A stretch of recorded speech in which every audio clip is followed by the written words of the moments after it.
Vamos agora a mais um vídeo do autor Roque de Barros Laraia, né?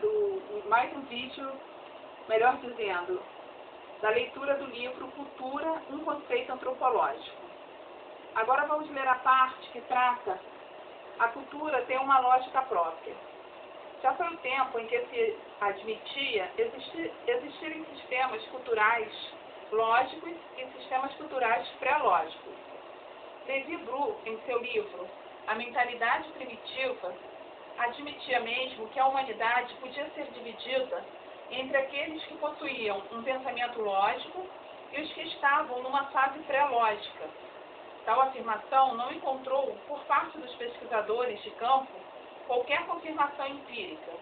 Todo sistema cultural tem a sua própria lógica e não passa de um ato primário de etnocentrismo, tentar transferir a lógica de um sistema para outro.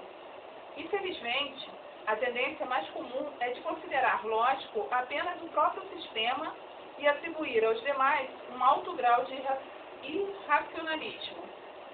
A ocorrência de um hábito cultural somente pode ser analisada a partir do sistema a que pertence. Um trabalho fundamental para a compreensão deste problema é o livro de Claude Lévi-Strauss, O Pensamento Selvagem, que refuta a abordagem evolucionista de que as sociedades simples dispõem de um pensamento mágico que antecede o científico e que, portanto, lhes é inferior. O pensamento mágico, diz Lévi-Strauss, não é um começo, um esboço, uma iniciação, a parte de um todo que não se realizou. Forma um sistema bem articulado, independente deste outro sistema que constituirá a ciência, salvo a analogia formal que as próximas e que faz do primeiro uma expressão metafórica do segundo. Assim, ao invés de um contínuo magia, religião e ciência, temos de fato sistemas simultâneos e não sucessivos na história da humanidade. A ciência não depende da dicotomia entre os tipos de pensamento citados acima, mas de instrumentos de observação. Pois, como enfatizou Lévi-Strauss, o sábio nunca dialoga com a natureza pura, senão com um determinado período da história em que vive a civilização, que é a sua, e os meios materiais de que dispõe. Sem estes meios materiais, o homem tem que tirar conclusões a partir de sua observação direta, valendo-se apenas do instrumental sensorial de que dispõe. Assim, não é nada ilógico supor que é o Sol que gira em torno da Terra, pois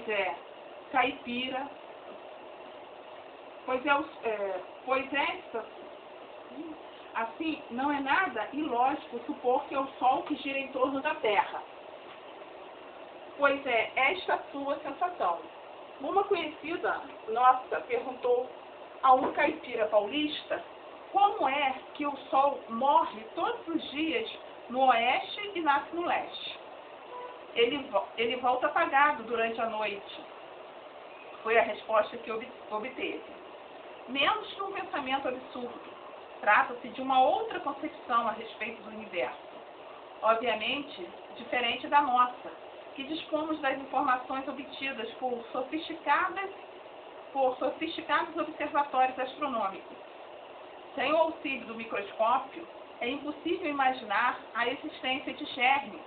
Daí, ser mais fácil admitir que as doenças são decorrentes da intromissão de seres sobrenaturais malignos. E, consequentemente, o tratamento deve ser formulado a partir de sessões xamanísticas, capazes de controlar e exorcizar essas entidades. Em um outro artigo, mostramos que o fenômeno do aparecimento da vida individual só é explicado através da mediação de equipamentos ópticos, que a humanidade somente recentemente passou a possuir. O homem sempre buscou explicações para fatos tão cruciais como a vida e a morte. Estas tentativas de explicar o início e o fim da vida humana foram, sem dúvida, disponíveis pelo aparecimento dos diversos sistemas filosóficos. Explicar a vida implica a compreensão dos fenômenos da concepção do nascimento. Estas são importantes para a ordem social, da explicação que o mundo aceita para a reprodução humana, da explicação que o grupo aceita para a reprodução humana, resulta o sistema de parentesco, que vai regulamentar todo o componente social. Nem sempre as relações de causa e efeito são percebidas da mesma maneira por homens de culturas diferentes. E hoje todos sabem que o homem só pode compreender o mistério da vida quando dispõe de instrumentos que lhes permitam desvendar o mundo do infinitamente pequeno. O homem tribal não possuía microscópio e teve que construir, a partir de suas simples observações, as teorias que durante séculos e ainda hoje têm a validade das verdades científicas. Para os habitantes das ilhas Trobriand, no Pacífico, não existe nenhuma relação entre a cópula e a concepção. Sabem apenas que uma jovem não deve mais ser virgem para ser penetrada por um espírito de sua linhagem materna, que vai gerar em seu útero uma criança. Esta criança estará ligada por laços de parentesco apenas aos parentes da jovem, não existindo em Trobriand nenhuma palavra correspondente à que utilizamos para definir o pai. O homem que vive com a mulher será chamado pela criança por um termo que podemos traduzir como companheiro da mãe. Esta ideia de reprodução sexual não impediu que os habitantes de Trobriand notassem a semelhança física que ocorre entre a criança e o companheiro da mãe.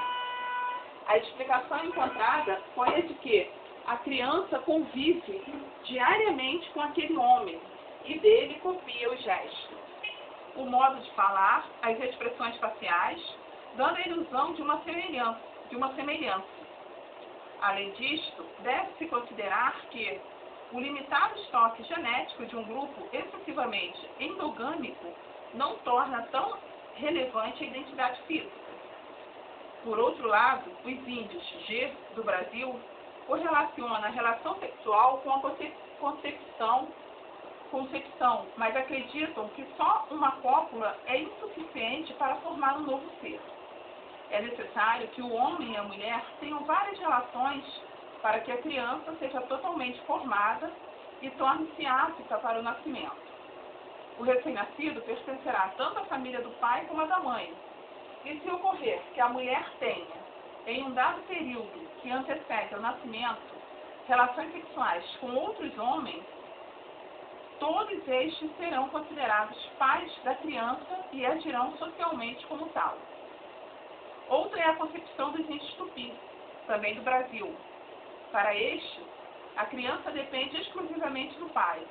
Ela existe anteriormente como uma espécie de semente no interior do homem, muito tempo mesmo antes do ato sexual que a transferirá para o ventre da mulher. No interior desta, a criança se desenvolve sem estabelecer nenhuma relação consanguínea com a esposa do pai. A mulher não passa, então, de um recipiente próprio para o desenvolvimento do novo ser. E ela será sempre uma parente afim, tanto de seu marido quanto de seu filho. Esta teoria permite o matrimônio entre meio-irmãos, isto é, jovens que tenham a mesma mãe e pais diferentes. As explicações encontradas pelos membros das diversas sociedades humanas, portanto, são lógicas e encontram a sua coerência dentro do próprio sistema. Nunca é demais repetir o clássico trecho de Ivan Fritsch, no qual explica como a ação da feitiçaria é entendida pela filosofia azande. Considerada como sistema de filosofia natural, a feitiçaria, implica uma teoria de causa. A infelicidade resulta da feitiçaria, que trabalha em combinação com as forças naturais.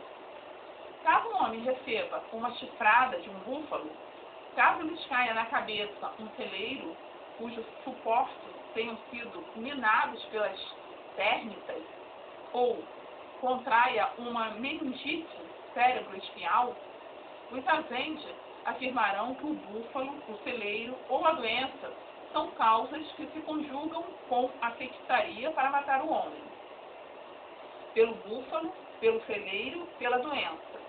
A feitiçaria não é responsável, pois existem por si mesmo, mas não é pela circunstância particular que o expõe em relação destruidora com um certo indivíduo. O celeiro teria caído de qualquer maneira, mas foi pela feitiçaria que caiu em um dado momento e quando certo indivíduo repousava embaixo. Entre todas essas causas, apenas a feitiçaria é significativa no plano das relações sociais. Talvez seja mais fácil para o leitor entender a lógica e a ocorrência de um sistema cultural, tratando-o como uma forma de classificação. Muito do que supomos ser uma ordem inerente da natureza não passa, na verdade, de uma ordenação que é fruto de um procedimento cultural, mas que nada tem a ver com uma ordem objetiva. Rodney Nidman, antropólogo inglês, faz uma interessante analogia. Baseada em estudos sobre indivíduos cegos desde o nascimento e que ganham a visão através de uma cirurgia, a reação inicial é de uma dolorosa aflição diante de uma caótica confusão de cores e formas. Estas lhes parecem não ter nenhuma relação compreensível entre si. Apenas vagarosamente e com um intenso esforço, pode aprender que esta confusão manifesta uma ordem. E somente com uma aplicação resoluta é capaz de distinguir e classificar objetos e adquirir o significado de termos tais como espaço e forma. Quando o etnólogo inicia o seu estudo de um povo estranho, ele está numa situação análoga, e no caso de uma sociedade desconhecida, ele pode exatamente ser descrito como culturalmente cego. O que podemos deduzir da analogia formulada por Nidman é que cada cultura ordenou a seu modo o mundo que a circunscreve e que esta ordenação dá um sentido cultural à aparente confusão das coisas naturais. É este procedimento que consiste em um sistema de classificação. Retomemos o exemplo da floresta utilizado no início do primeiro capítulo da segunda parte deste trabalho. O amontoado de árvores e arbustos só pode ser ordenado quando é classificado através de uma taxonomia. Esta, contudo, não é uma propriedade da botânica ocidental, pois muitas sociedades tribais construíram sistemas de classificação bastante sofisticados para o mundo vegetal que as envolve. Assim, os índios Tewa, do Novo México, têm nomes para designar todas as espécies de coníferas da região. Ora, neste caso, as diferenças são pouco visíveis e, entre os brancos, um indivíduo sem treinamento seria incapaz de distinguir. Realmente, nada impediria a tradução em Tewa de um tratado de botânica. Robbins,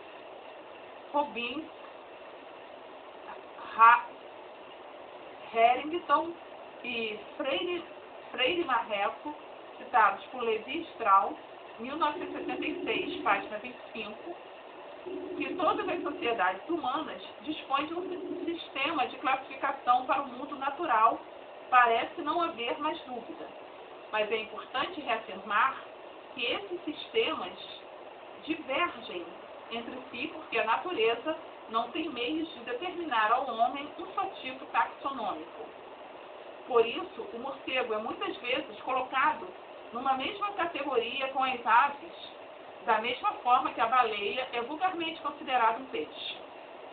No norte de Goiás, uma dona de pensão nos afirmou que o rato era um inseto impertinente. Constatamos, então, que como inseto eram classificados todos os seres vivos que perturbam o mundo doméstico. Finalmente, entender a lógica de um sistema cultural depende da compreensão das categorias constituídas pelo mesmo.